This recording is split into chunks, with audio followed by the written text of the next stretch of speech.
അന്യഗ്രഹജീവികൾ ഇപ്പോഴും ഉത്തരം കിട്ടാത്ത സമസ്യയാണ്. അന്യഗ്രഹജീവികളെ കണ്ടുവെന്ന് അവകാശപ്പെട്ട് രംഗത്ത് വന്ന പലരെക്കുറിച്ചും നമ്മൾ കേട്ടിട്ടുമുണ്ട്. എന്നാൽ ഈ വിഷയത്തിൽ നിർണായകമായ ഒരു പഠനം ഇപ്പോൾ പുറത്തു വന്നിരിക്കുന്നു. മനുഷ്യനെ പോലെ ബുദ്ധിയും ഓർമ്മശക്തിയുമുള്ള ജീവനുകൾ ഭൂമിക്ക് പുറത്ത് മറ്റു ഗ്രഹങ്ങളിലും ഉണ്ടായിരിക്കാൻ സാധ്യത കൂടുതലാണെന്നാണ് പഠനം പറയുന്നത്. പെൻസിൽവാനിയ സ്റ്റേറ്റ് യൂണിവേഴ്സിറ്റിയിലെ ഗവേഷകരാണ് പഠനം നടത്തിയത്.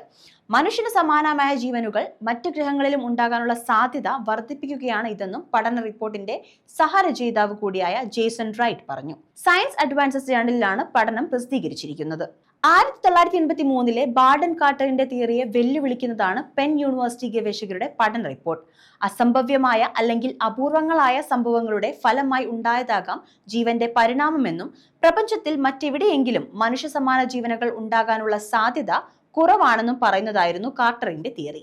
എന്നാൽ മനുഷ്യജീവന്റെ ആവിർഭാവം ഇതിൽ പറയുന്നത് പോലെ അസംഭവ്യമല്ലെന്നും മറ്റു ഗ്രഹങ്ങളിൽ ജീവന്റെ നിലനിൽപ്പിനുള്ള സാധ്യത കൂടുതലാണെന്നുമാണ് പുതിയ തിയറി അവകാശപ്പെടുന്നത്.